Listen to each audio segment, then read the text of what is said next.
Radio check. Loud and clear.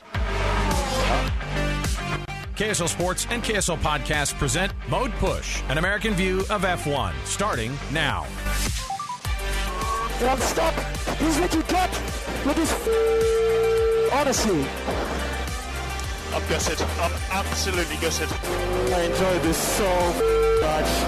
Thank you. Thank you.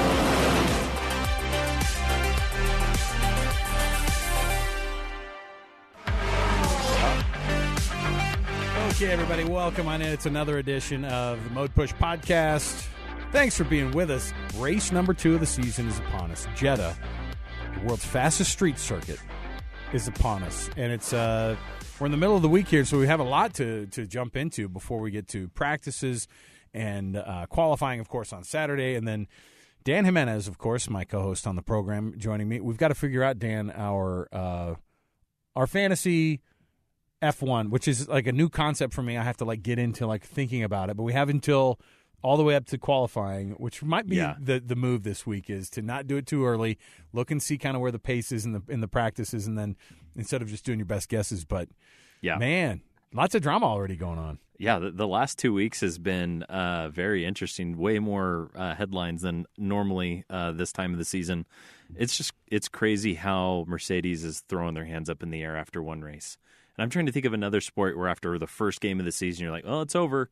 Like, we tried, maybe next year. Like, it's Formula One seems so fatalist in that respect, and Mercedes of all is you got Toto, Lewis, and George all with spicy quotes over the last 2 weeks that just makes it seem like it's a dumpster fire. So what is it then? So what are the things that are indicating that Mercedes, how is the sky falling for Mercedes, and what are all the things that are indicating that? Yeah, you had Toto even after qualifying, but then more after the race, doubling down on we need to scrap this direction with the design of the car, specifically the side pods. The zero side pod strategy is it's a no-win strategy.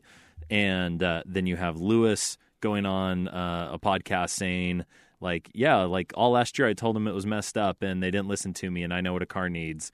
Just totally 180 degrees from where he normally is, where it's a team concept, dude. Yeah, it's a team sport, but no, it's all out. It's all him, which we can get into that psychology, which I think is interesting, specific to Lewis. And then, we talked about this on the race recap, but George is already predicting a 23 race win season for Red Bull. And it's but see, there's a little bit of that, This sport's funny, too, because there's a lot of sandbagging that goes on. Yeah. There's a lot of misdirection. There's a lot of politics of our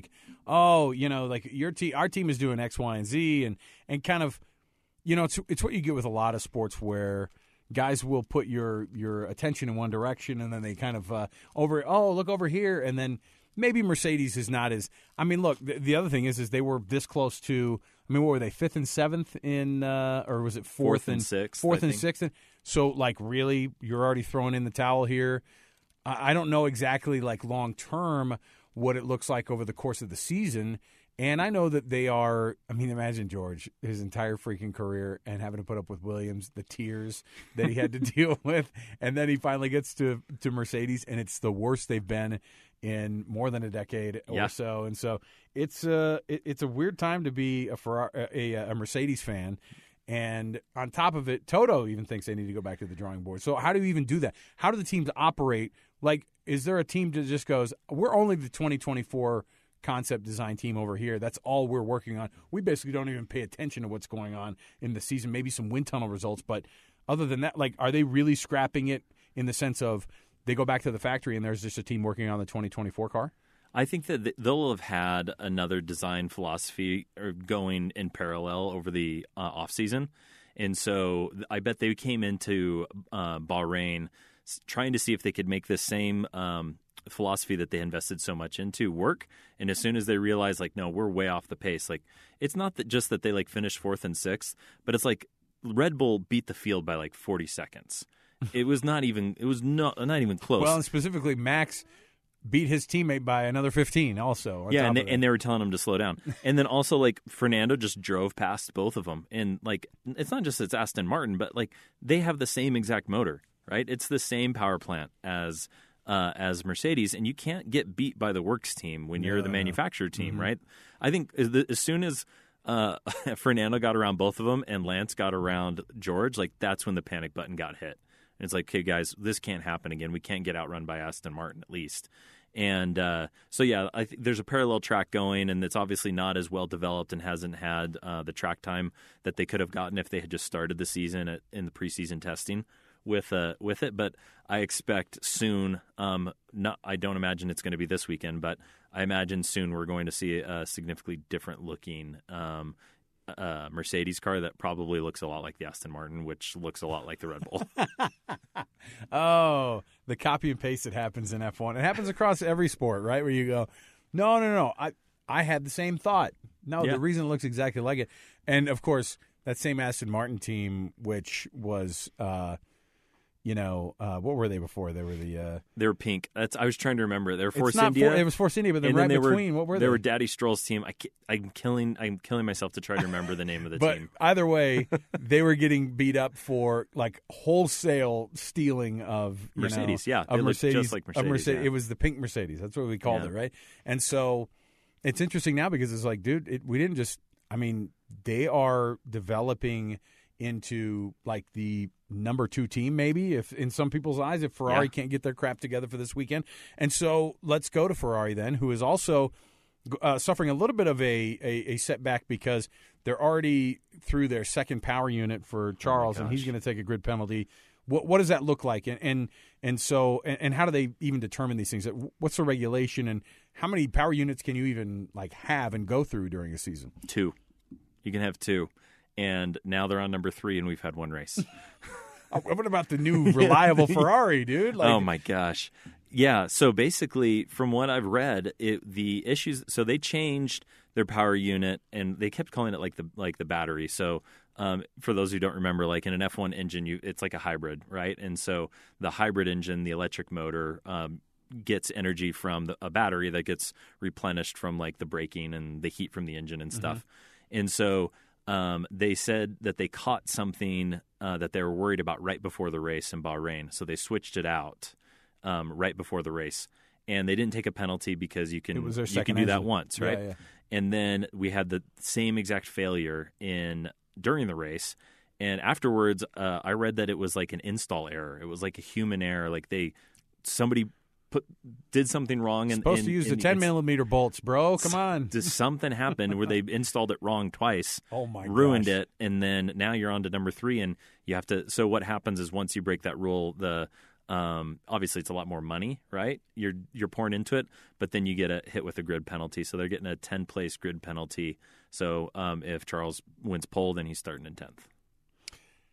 And he could be on pole. I mean, this is a track that's that favors a team like Ferrari, who I think they might be the most straight line speed team that we've seen. Mm-hmm. That's kind of their bread and butter. That was last year the thing that had them ahead of everybody. But a track like this I'm trying to think of how Red Bull is going to lose this thing, right? Like that's what I think about things with now. They don't have that straight line speed, but it also doesn't really matter because it just seems like there is so much that Max already does and that this car is far ahead of in terms of development, unless you're going to have some reliability issues, which is never out of the question. That's the only reason why. Weather and reliability and just kind of DNFs overall are going to be, you always have it. We start to go, Max is going to win every race, Checo's going to be second every race, and that's just not how it works. Even think about how dominant Mercedes was, and certainly even in those years, they had way more pace than other people all the time, and they still lost races, and that's just that was just part of it. So there's not going to be some, dire the sky is falling, but I don't know. I mean, like, can Aston Martin is this a track that's set up for them? I know that tire degradation is different from on this track versus what you saw last week. It's less of a concern, so maybe that could be helpful to teams who couldn't manage their tires last weekend. Yeah. Ferrari got beat so bad because they had. Their drivers had to make up for their lack of what it seemed like to be downforce, and so they just ate through their tires faster, which will be less of an issue at Jeddah because it's more of a straight line track, and it's a newer track that is a bit softer on the tires, and so I think that it's going to be a more competitive race for sure. And like you said, I think there's more chance for chaos to be thrown into it. Like Mick Schumacher had that huge stunt last year. It's a tricky course because they've like the high speed S's, like they're pretty scary. And so I think there's a chance that, we have 3 rookies going into this race who've never raced at Jeddah, where at Bahrain it's a very big, wide, kind of pretty straightforward course where they had 3 days of testing to get ready for, and now they're getting thrown into Jeddah that they've only ever driven on like the simulator. And I think there's a high probability that we see somebody get in the wall, red flag, maybe it catches Red Bull out on their strategy, and like you said, it plays into the hands of the cars that are really going in a straight line like Ferrari.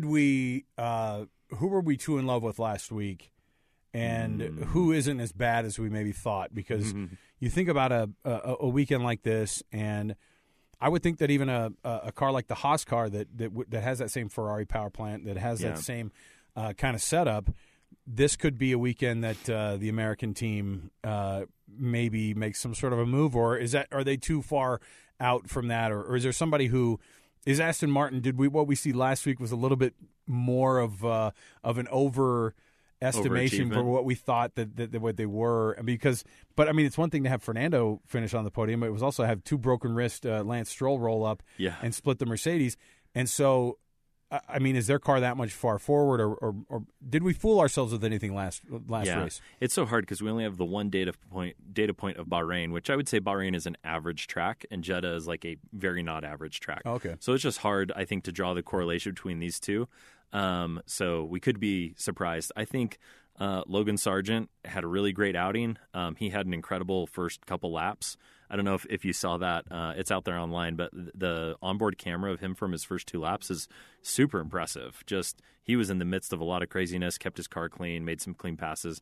But I think coming into this race, all the rookies are going to be on the back foot because it's just such a nuts track. And I don't know, Aston Martin, I still want to believe. I think that they can actually bring the heat. And so I think that they'll be competitive. And Haas, man, I really hope that they can get better. You see the news of Haas with getting in trouble with Haas Automation. What happened with that? I saw it, but I don't know exactly what the back and forth is. The report is Haas Automation, which is Gene Haas's business, how he made his money. Mm-hmm. They make big CNC mills. So basically huge machines that make parts. Other things, make other things, lathes and stuff like that. They're selling to the Russians during the period when we shouldn't be having any business with the Russians, which is hilarious when you consider Gunter on Netflix saying he never wants to do anything with the Russians ever again. And then Gene is like, hold that thought. We have a couple contracts that are coming through that are pretty interesting. So that could be. I don't know. I don't really think that spells any trouble. It's just bad PR. It's just bad PR. Yeah. So I'm trying to think of some of these other teams, and I was looking actually today, and I wanted to roll some of these out for you because it's a Jeddah bingo card that I saw for us. Okay, it's things that we're anticipating for this weekend here. So, and if you like, this is a pretty interesting thing because periodically we'll see stuff like this. And by the way, Yuki Tsunoda was told to calm it down again on the radio. Oh, really? I missed that. No, so his team came out and said he mentioned, I have a bit of a problem shouting. And cursing, and cussing at everybody during his radio messages. But apparently they told him again that he has to calm down his intense radio chatter. That's not a good look for a guy who's like, is this his 3rd year? On the edge. This is his third year. Yeah. Like, and he's on that edge. Like he better beat Nick DeVries every race if he's going to sit with this AlphaTauri team who, by the way, also this week, Helmut Marko actually said, yeah, they got voted. They're going to keep the team there, and it's not going to be sold to anybody. But if they don't improve their finances and if they don't improve their performance, which is obviously what helps you improve finances as well, it's not going to be a long-lived deal to be able to have a sister team. Okay, both Aston Martins qualify in the top 8. That's not that big of an ask, I guess, but no, because you're just saying be one of the 4 top fastest teams, which I think we know that they are, and then keep your nose clean, obviously, in qualifying. So that's something that could definitely happen. Yeah, I think that's good odds. Alpine underperforming last week a little bit, but Gasly, to be able to come back from 20th to 9th, nice points for him. Alpine again in the points. I don't know how this track works out for them. I think good. I think that Ocon and Gasly are both really experienced drivers, so I agree that they could both finish. I'm not going to say like higher than 8th, but maybe 9, 10. 3 mechanical DNFs across the field somewhere. Ooh. Man, you'd hope that it's second race in. McLaren had one last week, right? Yeah. Ferrari had one. Am I missing one of those two? I think those were just the two. Did Ocon have a... I think he ended up having to retire, but I don't know if it was. It was. Yeah, I can't remember if his was a complete they just, DNF gave or they're up like, because hey, man, we're 5 laps down. bring it in, bro. Valtteri Bottas qualifying in the top 8, sneaking in for Alfa Romeo. Yeah. I think they got good straight line speed and he's experienced. So he's done well at this track historically. Yeah. The pole sitter does not win the race. Now this isn't like I don't know what. Yeah. What are the types of passing situations at Jeddah? Is it? I mean, you think about racetracks along the grid and along the calendar that are not good to be able to pass with. Where does this one sit with that? Is it because of those long straights? I would assume there's a lot of the DRS moments where you're going to be able to push it. Yeah, I would think that the DRS will have more passing than last week. One thing that at Bahrain that we didn't talk about, which was different than last year, is they shortened the DRS zone into just basically down the front stretch into turn 1. So that was done because they wanted it to be like more competitive, but there's way less passing in Bahrain this year than last year. So hopefully they don't mess with the DRS zones any more than they did previously. And I think that, with the long straights, we should have some good passing. Checo qualifying in the top 2. That'd be basically locking out the front row for Red Bull because I think that. But this is actually he has a really good history here. He does well at this track, and I think that he even was maybe like a 100th of a second off of Max last year at this race. Yeah. But didn't he win this one last year, or did he win Saudi Arabia? I can't remember which one. He won. Or was it the year one before? Of these towards the end? It was the year before, maybe also that I think he may have performed well. Yeah. I feel like he got like hosed out of a win. I think last year that he was doing pretty well, but yeah, he is quick here, and I just don't ever really think of Sergio as like a great qualifier for some reason. I don't know. I feel like he races better than he qualifies. And then there was last race where he qualified second and then had a crap start. And then basically that's what put him behind everything. Yeah. So I'm gonna say somebody else, either Charles or Fernando gets second. Okay, a rookie gets into Q2. No. Okay. So. This is one of those tracks too that you could have.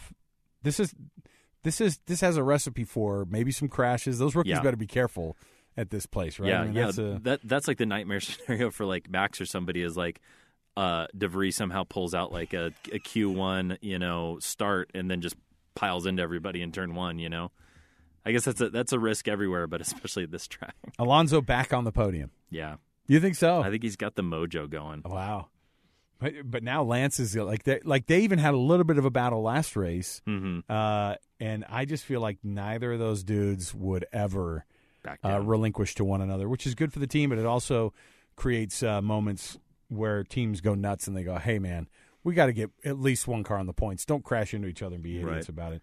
A red flag during the race. I'm gonna go yes. That's on that one. If there's any kind of contact at these high speeds and all that just debris hits the turf, then you're there. On the Aston Martin, I've been meaning to bring this up. It's so funny because like when we were going through preseason testing and all this news was coming out about how fast they were, I was like, who is Aston Martin's not technical director, but like who's their team boss? And I'm just like trying to think. I'm like, why can't I remember his name? And I'm like, oh, the team principal is Mike Crack. And I'm like, Mike Crack, isn't that that's a Bart Simpson? That is definitely Bart Simpson calling Moe's Bar. Yeah, Moe's Tavern. And I mean, shout out to Mike. I mean, he's doing a great job over there. It's a little bit of a Boy Named Sue situation. It was like if he's got to be. But I think that they like purposely don't talk about him very much until this season, where we have to say Mike Crack. I've got an interview with Mike Crack this weekend. Poor guy. I'm sure he's like so over those jokes he's heard from it his all. whole life. He's heard it all. But again, that's probably why, right? You got that thing that always creeps up. You won't go Michael. Yeah, that's right. Go with something else. Yeah, take your mom's maiden name. Is he French of some sort? Can he be Michelle? Like Michelle Crack. Michelle Crack. All right. So all the teams that are kind of getting ready for this weekend. Is Williams as bad as everyone said they were going to be at the beginning of the year, or do they have some real pace to be able to be there? Is there a team that you're looking at to go, no, watch for them to make a couple of moves? Because not everybody, but some teams are making some real upgrades at Jeddah already. Yeah. And they're not significant in some cases. Mercedes was like, we're doing some improvements. It's like nothing crazy. Don't expect anything out of us. But what are those – when they talk about upgrades, what are the biggest things they're talking about? Like, what are the things that they're actually changing? Aero. They're just changing if you can get like a really good picture, a close-up shot of an F1 car, and you look along the floor, you look along the back, the diffuser, which is kind of like the undercarriage of the car where the exhaust comes out. Like all that stuff, they're just continuously developing that throughout the year, and they're doing their wind tunnel time. And then the updates that they bring are most often aero updates versus like mechanical updates. I wonder if there's something too. Like when they talk about upgrades, they act like that it's like a video game where it's just like you ate the mushroom and like you got bigger suddenly. And you can jump in the songs. Right, yeah. and that's what I always when they say that and they're like, well, and the reports are they're bringing upgrades and they're going to be significant upgrades versus like just some small upgrades here and there. And you go, well, so did you not have those in the first race? And why don't they have them? They've done all of this wind tunnel testing and all these things. Yeah. Why is it that they show up with this stuff? Yeah. Is it just specific to the racetrack, or how does it work? I would say that especially early in the season, when they go to Bahrain and they do the preseason testing, you'll see them outfit like these aero rakes on the car, which are like these huge, like, I don't know, like grids, metal grids that they stick on the front and on the back, and there's like a million pitot tubes everywhere, which are measuring air pressure. They're spraying it with that green the ink flow or whatever. spray, yeah. What does that do? It's just a visualization of like, okay, where's the air moving when it's out there? But I feel like the flow viz or whatever is a bit of a, I don't know, parlor trick. But you have the pitot tubes on these big aero rakes. And that is valid. That they do that so that they can validate all their CFD, like their fancy computer aero wind tunnel. And then, so with that data, they can come back and say, okay, our models that we build and run on the computer for aero are right, or they're off by this much and we need to offset it. So once you get that valuable information from the real world testing, then you can feed that back into whatever your designs have been and be like, okay, yeah, so now we believe design C is going to work the best, or design A. And so that's probably like when teams bring updates to race 2, it's iterating off of the information and the data that they got from that preseason testing. And so they probably got a lot of stuff in the hopper ready to go. They're just kind of waiting for that fresh data to come, and then they can say, all right, go ahead, manufacture it, bring 2 sets of it, 3 sets of it, and get it to Jeddah. Speaking of sets, how many tires, how do the tire rules work? Yeah. Like when they talk about what tires can and can't be used in, your second qualifying session versus, I know they want people to go kind of like, all out on that on that last lap of qualifying, and so they don't make them wear or put those tires on. But how many sets of tires are you allowed to? Is there a limit on how many times you can change and what you have to start and stop races with? I've always been unclear with that. Yeah, I believe it's 10 sets. I think they get each week. They get 10 sets from Pirelli, and I'm going to get the numbers wrong, but it's like 3 softs, 3 mediums, and 4 hards, or 3, 3, and then 4 softs or something. And so then they have the liberty to use those however they want through the weekend. And so they'll go in and they'll run short stints on tires that they don't want to take a ton of life out of them. And so you'll hear sometimes they talk about a brand new fresh set of tires or a set of scrubbed tires. And scrubbed means that they went around a lap or two, and maybe they went around slowly. And so they didn't take a ton of life out of it, but they're not as grippy as a brand new set. And so I believe the rules are still that you can use any tire that you want throughout qualifying. But I remember reading an idea that they wanted to move towards you had to run hards in Q3, mediums in Q2, and softs in Q1. But I think that is either just still on the table as an idea, or maybe they're going to do that during like a sprint weekend or something. The teams have the liberty to choose, and then they can start the race on any tire. And so like last week we saw Charles, he didn't go out for that last run in Q1. He was qualified second, felt good about the time, and didn't go back out because he wanted to start on a fresh brand new fresh set where Max was starting on a set of softs that had been run, and I believe in qualifying like a lap or two. And he wanted to have that like tiny bit of advantage so that he could get around Max, hopefully in lap 1. But it did, maybe it played out a little bit in the first 50, 100 yards, but it didn't really play out to be a long-term advantage. So I found one of the things from yesterday that was interesting is that so Fred Vasseur, who's the boss now he's the team principal at Ferrari, took over for Mattia Binotto. Apparently, Charles Leclerc requested a meeting with Ferrari's chairman and other bosses, kind of which every boss loves, right? When you go over their head, yeah. Perfect strategy. It's yeah, an amazing way to do it. But if you're also like the highest paid guy, probably on the entire team, you're the franchise. It's like LeBron asking to meet with Jeannie Buss, I guess. But in the end, apparently it was he requested this meeting with the brass there. There's a couple of hitting points too, where Vasseur apparently had a couple of issues with Ferrari CEO Benedetto Vigna, who apparently they got into a little bit of a tiff because the CEO of Ferrari was not appreciative that he flew in the same plane to Bahrain as because he flew with Toto, who's like his close friend. Right. All these guys are all sharing planes and stuff across the board. The drivers are all like in Max's plane. Like it seems these guys all hang out together. I think they don't care how they get there. And if someone's like, dude, you want to ride in my private jet? Like, absolutely. And, if there's already like rumor of the top bosses and Fred Vasseur, who seems like a guy who doesn't budge on a lot anyway, if there's already some of that, maybe that unhappiness and all that stuff kind of trickles down. And Charles maybe Charles is able to push around Binotto a little bit more, and Fred doesn't seem like the guy that does it. But, man, you don't like that kind of – I mean, I like that kind of trauma, from race to race. But you don't want it at your workplace, yeah. No, absolutely. This is what they're dealing with right now. It's crazy. Even if it's just rumor, the perception in that case could be the reality too. Yeah, I mean, Vasseur has worked with Charles for a long time, like from his early years in karting and stuff. And so, like, he's known him for a long time, and maybe – I don't know how that plays into the relationship when you feel like you really know somebody more like family than in a professional sense.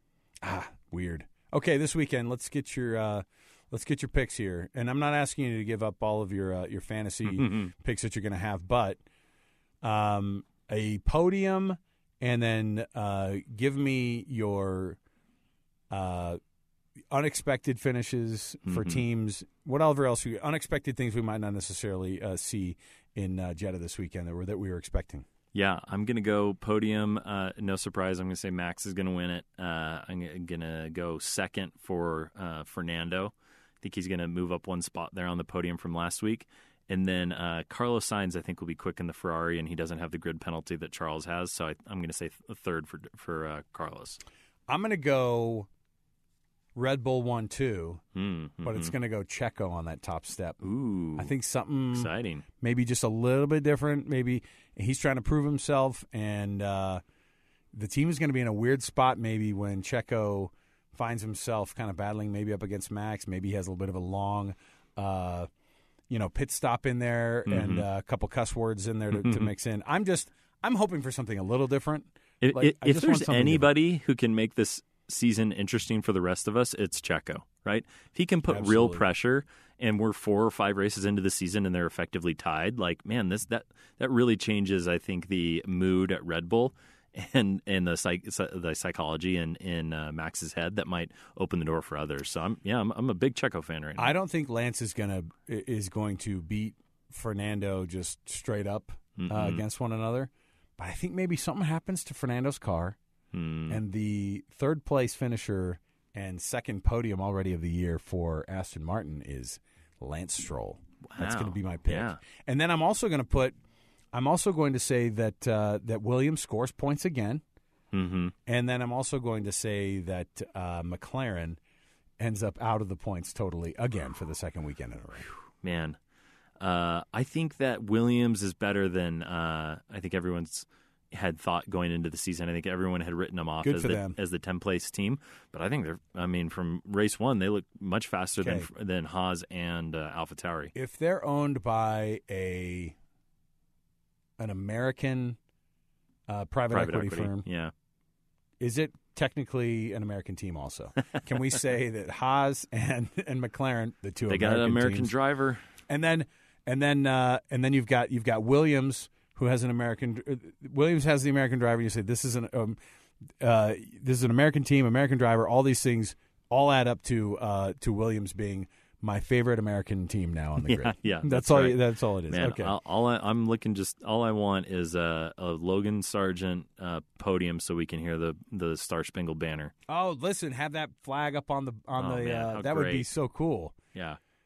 Scott Speed. I mean, God bless you, but I think you've already been supplanted. I do believe Logan Sargent will score points this year. And, I hope so. And he'll have accomplished more than Scott Speed. I think Alexander Albon also is a guy that sneakily will just like overperform. He always kind of does, especially when no one's talking about him.